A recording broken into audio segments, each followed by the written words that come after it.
Hello, you've just entered the Witch's Lair. I'm Raven Lavina, and it means so much to me that you've stopped by.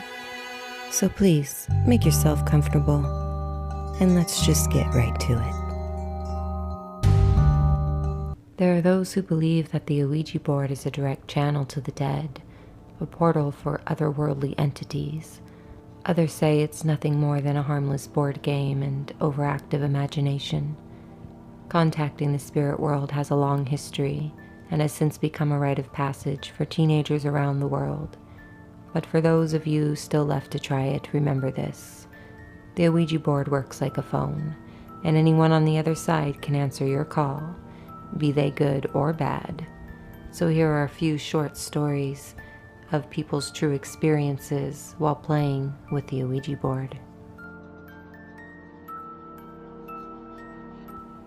We were hanging out in a friend's dorm room and busted out the ouija board. There were a few of us who had used them before and a few who hadn't that were quite skeptical. It was about 11 p.m. and the communication with the board was going quite well. Gary, one of the skeptics, kept calling bullshit to the whole thing. We convinced him to sit on the floor with us and give it a shot. His first question, is this for real or just a bunch of bullshit? The plan jet zipped to no. Fine, he says, still not believing. Prove it. No sooner than he finished that statement, the lights in the room flickered and the building's fire alarms went off. This freaked us all out and we left the room to follow fire alarm procedures. After about 20 minutes, campus safety said it was false alarm and let us all back into the dorms. When we arrived back up to Gary's room, the ouija board was gone. No one took it with us, and the room was left locked. When I was little, my mom took out an ouija board and asked my brother and I if we'd like to play with it. She is generally atheist, but she has some odd tendencies. It's difficult to tell if she legitimately believes in some of the things she says, or if she is just messing with us, because she has pretended to believe a lot of odd stuff in the past just to get a rise out of us. We said yes, setting up the ouija board in the center of the kitchen table. It started out pretty funny. Someone was obviously making the glass move, making words like poop and stuff like that. Did I mention that we were young enough for that to be hilarious? But then my mom said, let's get serious and try to contact someone. Here's where it gets weird. A friend of hers had recently gone missing. He'd been missing for a month or so, and nobody knew where he was. When we asked who it was that we were talking to, his name was spelled out. Let's just say it was George, since I genuinely don't remember. When we asked George if he was my mom's friend, he said yes. My mom got visibly upset and asked where he was. In a lake was spelled out. It was extremely upsetting and we stopped immediately. My mom tried to be lighthearted about it, and since I was young, I believed it was no big deal as well, following her lead. About 2 weeks later, though, they found George's body. He'd been hit by a car on a bridge, and his body fell into a nearby lake. It was a reasonably remote place, so nobody had found it for a while. I visited an alleged haunted house with one of my teachers and a few friends. We spent the night there.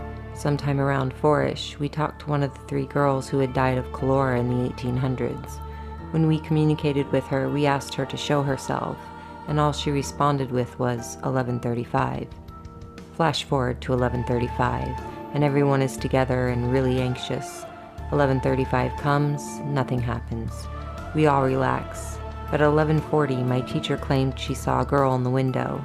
Then the lights flickered on and off. Then constant, loud, scary knocking on the doors next to us. It was extremely frightening.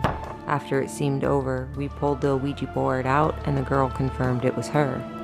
The next morning, we find notes saying, "Come back soon," scattered across the house, written on torn pieces of paper from a notepad that my teacher brought.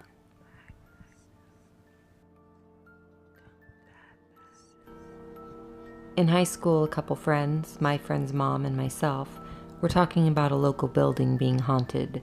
Soil conditioners that sell dirt, bark, and other landscaping goods, rumored to be the location of a murder years before. The mom worked there, so we decided to break out the Ouija board and give it a shot. I had never used one before, so I was skeptical from the jump. The place is essentially a large warehouse with tall metal racks. Think Costco or Home Depot, stacked with bags of dirt, manure, bark, and other things like large ceramic flower pots. The board was glow in the dark, so we kept all the lights off. Once we got going, it started moving around, and I was freaking out already. We asked if something was there to let us know, and there was this loud bang that seemed to come from the rafters on the other side of the warehouse. Every question that followed was met with a similar bang from a various location in the warehouse, sometimes close and sometimes far. The last question asked was if it meant us harm, and the planchette already on the no answer did not move. The question was repeated, and immediately followed was the closest noise yet.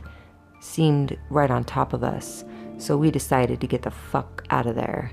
As we were rushing out, we flipped on our flashlights and saw 1 or 2 large pots fall from the racks, and heard what we would later find to be 40 bags of bark dropping to the ground. There was also a slow, low, grinding noise that, when my friends returned the next day, ended up being a sledgehammer that had been dragged through the dirt-covered cement floor, standing straight up in the air with drag marks but no footprints near. I pretty much believe in ghosts now and slept with the lights on for a week. A few years ago, my friends, a group of girls, decided to try this out with a group of guys. We were in the 12th grade at the time. My group of girls had messed around with it before to varying degrees of success. Well, this time, it was my hands on the planchette with my other girlfriend. This thing was moving crazy fast, faster than I had ever seen, and seemed to be getting quite agitated by the group of guys we were with who were joking around and not taking it seriously. It essentially told them to shut the fuck up and stop talking. I told the guys, seriously, please stop being rude, I'm kind of freaked out. Anyways, because I was getting nervous, one of the guys took over. He was a bit more serious about it. Almost immediately, the thing spelled out, "Don't open the door." Well, we were all in the basement, and there was only one door, so we all kind of look over at it nervously. Because I was getting anxious, I took the blanket and kind of hid my face. Immediately it spelled out, "Don't hide from me." Everyone was freaked out. The guy who had his hands on the planchette literally started to cry. He wanted to take his hands off, but we have this rule that you don't take your hands off until you get to say goodbye. Everyone wanted to stop, but it took about 10 minutes of asking dumb questions until the thing finally slid to goodbye. Some of the guys speculated afterwards that it meant don't open the metaphorical door of the spiritual world. The reason being is we told them to never ask for a sign, or else it kind of lets the spirit roam free outside of the board. Before that guy took over, they kept asking for a sign, only for me to cut them off mid-sentence and tell them to knock it off, so this made some sense. Looking back on it, I am very much quite atheist, so not entirely sure what to make of the situation, but I won't touch that thing ever again. That's how much of an impact it left. Myself and 2 friends tried an Ouija board about 15 years ago in front of a bunch of people. We tried to contact my deceased grandfather. It did not work. The planchette started to move and said it was one of my friend's father, one of the girls that was doing the board with us, who happened to be deceased long before any of us met her. She let go of the planchette, so now it was just my friend and I manning the board. To verify, we asked his middle name, and got it. Asked his birthday, and got the month, day, and year correct. We asked what he wanted, and he just spelled out love, and then the infinity motion over and over. We decided to call it quits when the girl started crying profusely and threw the board away. To this day, when I see my friend, I asked him how he knew all that information about the father, and to this day he says he didn't know the information as he never met the deceased father, and it wasn't staged. I know that I didn't know that information. A week later, I saw my grandfather's face in a dream.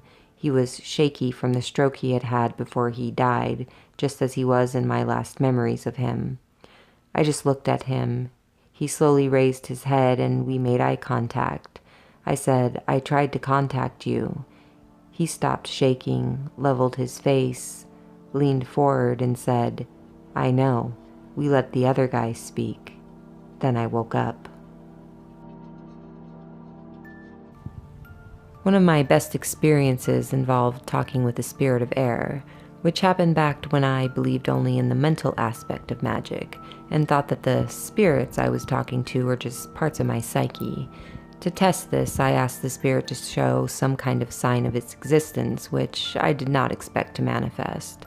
When I asked this, a huge eagle, birds being part of an air spirit's domain, landed right outside my window, stared at me, really stared into my eyes, looked down at the board, and flew away.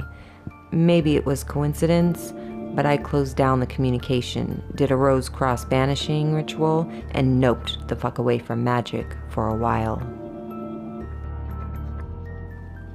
I played with the Ouija several times many years ago. I got mainly dark and scary replies with names that we didn't know. One claimed to be my uncle, though.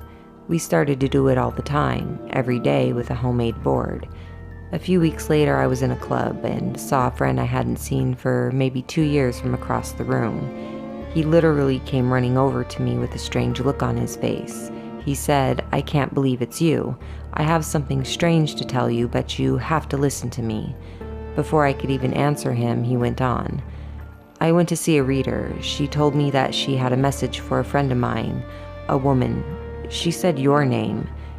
She told me to tell you to stop playing with the Ouija board because you are going to get burned. Does that make sense to you?" I was speechless and really scared. I don't know if that was for real or how else it could have happened, but I sure as fuck never touched one again. My cousin, her friend, and I had been dicking around with a board for a few days. Nothing really happening. We mostly used it to roll joints on by the end. Then, one day my cousin was lying on the couch with her phone in her hand. She stretched out and rested the phone on the Ouija board that was on the coffee table. The moment the phone touched it, it started to vibrate. A red light went on and what sounded like tons of people screaming and talking in tongues came from the phone. It was as if there was a speaker on. It filled the room. We were terrified. It lasted a few moments and then the phone shut off. We got so freaked out, we threw that board in the garbage and put it on the curb. The phone doesn't even have a red light. When I was in my first year of uni, we started playing with a homemade Ouija. There were like 5 of us. We contacted some spirit whose name I'm glad to have forgotten. And as we were talking to it, the doorbell rang and one of my friends had to go, as her dad was there to pick her up. We didn't close the session by saying goodbye to the spirit as we had no clue and just threw the paper away. Now, the girl that had to leave early started acting strange and didn't hang with the rest of us as much. A few months after, she told us she went to get a cleansing as she wasn't feeling like herself. She told us that the moment she stepped in the door, the witch lady that was going to cleanse her totally freaked out. She had told her that the spirit had followed her, and it was the same spirit with the very same name that we had seen on the Ouija many months before. She told me that the spirit was following her because we didn't close the session and attempted to cleanse her but had no success. She tried to commit suicide about 3 times after this, dropped out of uni, and went to live somewhere else, so I have lost touch with her.